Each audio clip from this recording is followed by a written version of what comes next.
monde, j'espère que ça va. C'est parti pour un petit tuto de Freddy Mix Tattoo. Aujourd'hui, je vous avais fait un petit tuto la dernière fois sur une machine à bobine, une Black Workeuse, quelque chose qui travaille vraiment le remplissage de recouvrement de tatouage qui n'était pas forcément bien fait. Alors aujourd'hui, j'en ai fait une autre, puisque elle est partie. Alors elle va avoir une longue carrière, je pense, cette machine, mais elle est déjà partie. Elle est déjà au travail chez quelqu'un qui bosse le dark work.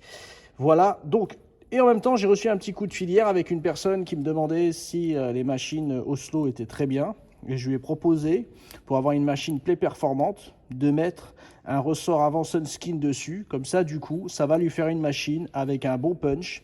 Une belle petite machine, donc voilà, c'est juste, je vous ramène ça à la vidéo, puisque la personne m'a téléphoné hier, m'a dit qu'est-ce que je devrais me prendre comme machine, est-ce que la Oslo, elle est performante comme bécane chez vous? Bah, franchement, ces bobines-là, je pense que ceux qui en ont chez eux, des Oslo, puisque ça fait des années, on est presque sur du 7-8 ans qu'on a ces machines-là, qu'elles fonctionnent plutôt bien. Franchement, avec ces bobines-là, il n'y a rien à dire. Donc, j'ai quand même fait une petite modif dessus, parce que je me suis dit, ça peut apporter un petit plus, c'est que j'ai pas changé les deux ressorts, parce que ça ne méritait pas sur des grosses bobines comme ça que je change les deux. J'ai juste changé l'avant pour avoir un peu plus de punch et je vais vous la brancher. Donc là, on est à 9 volts puisque j'ai monté un manchon dessus et on va voir ça.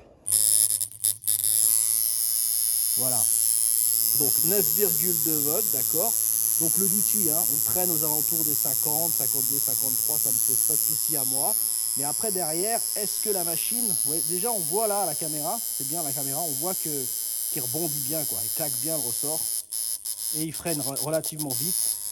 Donc en tout cas, pour moi c'est déjà une machine qui a déjà du power, quoi. Et sur mon petit gant, vous avez vu, en fait, en plus je suis plus haut, je l'étire le gant et déjà elle freine. Et elle repart. Pour moi ça sera une bonne bécane. Je pense que la personne, si elle mettra un commentaire en dessous quand si elle regarde les vidéos, elle m'a dit merci pour les vidéos, donc c'est qu'elle les regarde sans doute. Elle m'en dira des nouvelles et j'aimerais bien qu'elle mette un commentaire en dessous pour me dire si le fait d'avoir ajouté mon petit ressort Sunskin, ça lui change la vie. En tout cas, j'aime le son, je pense que vous devez l'entendre aussi. Et voilà, 9,5, plus bas, ça va être un petit peu fatigué, quoi. Voilà, c'est tout lent, c'est si on va faire des petits points. Voilà, donc pour moi, cette machine-là, elle a ce qu'il faut dans la figure. Voilà, c'était juste le petit tour pour ça, pour dire ça. Maintenant, donc j'ai fait comme je suis devenu quelqu'un qui fabrique des machines Black Workeuse et celle-là, elle m'a plu. Donc j'ai rajouté, comme vous pouvez le voir, j'ai changé toute la visserie dessus. J'ai fait des montages avec une bonne petite visserie, avec des bonnes vis de contact. J'ai rajouté une vis en acrylique derrière pour éviter, alors surtout pas de vis en métal, je déteste puisqu'elle se dévisse tout seul par les vibrations. Donc une vis en plastique, ça fait l'affaire. Mais les vis en acrylique, c'est mieux puisque c'est hyper solide et c'est figé. C'est voilà, c'est vraiment, on dirait de la résine, quoi. Donc les vis en acrylique, j'adore ça. Donc j'ai mis mon petit élastique. Donc moi j'aime bien en mettre pas trop. Donc c'est pour ça que je mets un très long. Moi je mets des élastiques comme ça. Je vais vous en montrer un. Je mets des élastiques très longs, très souples et je les double. Donc ça, je sais pas si je vous ai déjà montré dans des vidéos. Je pense qu'il y en a plein qui connaissent. J'aime pas mettre des élastiques serrés comme des garrots parce que du coup ça me fige ma machine. Donc moi je fais ça, je tends bien et je ferme à l'arrière. Voilà, comme ça j'ai une belle petite machine. Donc pour tous ceux, les puristes de la machine à bobine, mon écart d'air il est à peu près, hein, vous connaissez ça, ceux qui ont commencé il y a 7-8 ans, à peu près de 2 mm, 2 mm 5, d'accord. Et voilà, et ma maslotte, bah, quand j'appuie dessus, elle est bien droite. C'est ce que j'avais comme problème au démarrage. J'ai monté les bobines telles quelles sur un châssis, et vous voyez en dessous, j'ai des petites rondelles, pour les puristes, ceux qui construisent des machines.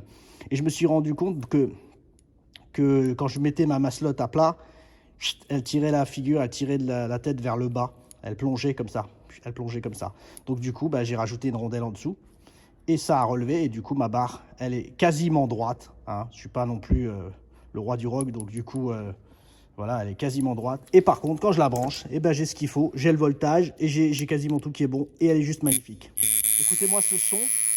Donc le son là, c'est dû à ce châssis en acier magnifique, d'accord, qui est complètement fait à la main. Vous voyez, c'est vraiment quelque chose, c'est chromé, c'est fait complètement à la main. Je pense qu'il n'y en a pas, j'en ai pas vu un deuxième comme ça, donc c'est une personne qui l'a fait. Donc voilà, c'est très très beau, c'est très très bien, c'est léger, mais c'est pas de l'alu, c'est de l'acier. Donc voilà, la coupure, le fait qu'elle ait enlevé beaucoup, ça allège la machine. Par contre, le son, il reste là. Voilà, c'est du lourd. Je pense que cette machine aussi, elle va faire un ou une heureuse. Et voilà, et là je la fais tourner et vous l'entendez tout de suite. Là, on est quasiment à 10 volts. On peut entrer du jus dedans, de par l'acier. Et on est à 52. 9,5 elle tourne. 9,5 elle tourne. Moi, je la fais un petit peu plus. Bon, après, ça va dépendre du morceau de peau. Comme là, vous pouvez le voir. Elle tourne. Et on va faire pareil.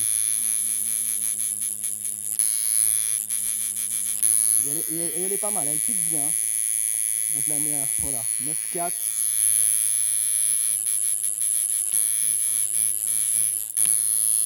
Bah, franchement, rien à dire.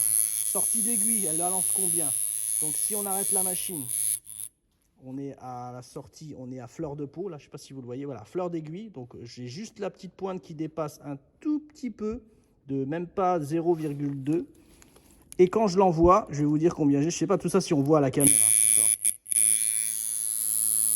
Et là, moi, je vois à peu près 3,5, 4. 3,5. Donc c'est suffisant pour faire tout ce qu'on veut avec cette bécane. Donc voilà ma petite bécane. Elle n'a pas de nom encore, mais on va lui en trouver comme à la SPA. On va lui trouver un nom sympathique et elle sera dispo sur notre site. Je vous dis à tous, passez une bonne soirée. C'était ma petite vidéo du jour, voilà, pour vous dire ce que je faisais en ce moment. Et voilà, merci à vous, passez une bonne soirée. Bye.